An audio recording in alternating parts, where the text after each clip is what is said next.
بسم اللہ الرحمن الرحیم۔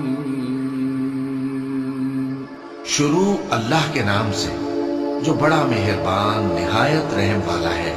کوہ طور کی قسم اور اس کتاب کی جو لکھی ہوئی ہے کشادہ ورق میں، اور آباد گھر کی اور اونچی چھت کی اور جوش مارتے سمندر کی کہ تمہارے پروردگار کا عذاب واقع ہو کر رہے گا اور اس کو کوئی روک نہیں سکے گا۔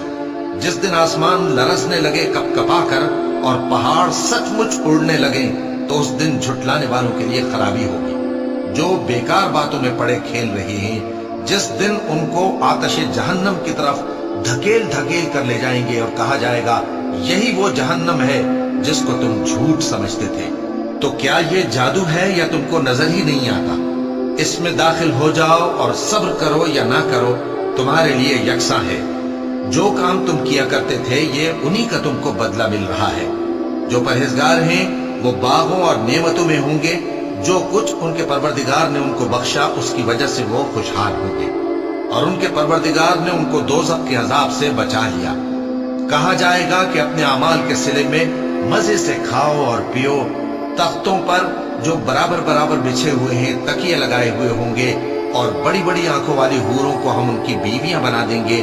اور جو لوگ ایمان لائے اور ان کی اولاد بھی راہ ایمان میں ان کے پیچھے چلی، ہم ان کی اولاد کو بھی ان کے درجے تک پہنچا دیں گے اور ان کے اعمال میں سے کچھ کم نہ کریں گے۔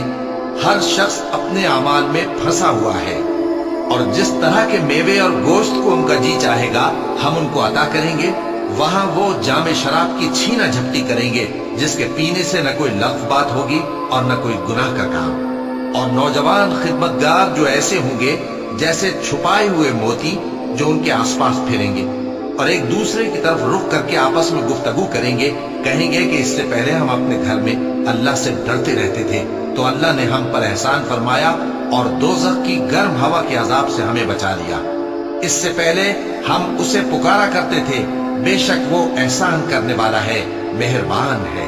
تو اے پیغمبر تم نصیحت کرتے رہو، تم اپنے پروردگار کے فضل سے نہ تو کاہن ہو اور نہ دیوانے۔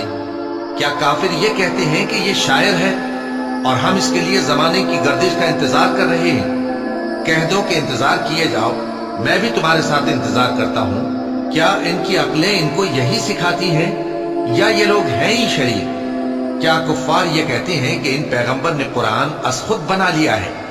بات یہ ہے کہ یہ اللہ پر ایمان نہیں رکھتے۔ اگر یہ سچے ہیں تو یہ بھی ایسا کلام بنا لائیں۔ کیا یہ کسی کے پیدا کیے بغیر ہی پیدا ہو گئے ہیں، یا یہ اپنے آپ کو خود پیدا کرنے والے ہیں، یا انہوں نے آسمانوں اور زمین کو پیدا کیا ہے؟ نہیں، بلکہ یہ یقین ہی نہیں رکھتے۔ کیا ان کے پاس تمہارے پروردگار کے خزانے ہیں یا یہ کہیں کے داروغہ ہیں، یا ان کے پاس کوئی سیڑھی ہے جس پر چڑھ کر آسمان سے باتیں سناتے ہیں؟ تو جو سن کر آتا ہے وہ کھلی سند لے کر آئے۔ کیا اللہ کی تو ہوں بیٹیاں اور تمہارے لیے بیٹے؟ اے پیغمبر کیا تم ان سے کوئی معاوضہ مانگتے ہو کہ ان پر تاوان کا بوجھ پڑ رہا ہے، یا ان کے پاس غیب کا علم ہے کہ یہ اسے لکھ لیتے ہیں؟ کیا یہ کوئی داؤں کرنا چاہتے ہیں؟ تو کافر تو خود داؤں میں آنے والے ہیں۔ کیا اللہ کے سوا ان کا کوئی اور معبود ہے؟ اللہ تو ان کے شریک بنانے سے پاک ہے۔ اور اگر یہ آسمان کا کوئی ٹکڑا گرتا ہوا دیکھیں تو کہیں کہ یہ ایک تہ بتہ بادل ہے، بس ان کو چھوڑ دو یہاں تک کہ یہ اس روز کا سامنا کر لیں جس میں یہ بے ہوش کر دیے جائیں گے، جس دن ان کا کوئی داؤں کچھ بھی کام نہ آئے گا اور نہ ان کو کہیں سے مدد ہی ملے گی۔ اور ظالموں کے لیے اس کے سوا اور بھی عذاب ہے، لیکن ان میں کے اکثر نہیں جانتے۔ اور تم اپنے پروردگار کے حکم کے انتظار میں صبر کیے رہو، تم تو ہماری آنکھوں کے سامنے ہو۔ اور جب اٹھا کرو تو اپنے پروردگار کی تعریف کے ساتھ تسبیح کیا کرو، اور رات کے بعض اوقات میں بھی اور ستاروں کے غروب ہونے کے بعد بھی اس کی تسبیح کیا کرو۔ صدق اللہ العظیم۔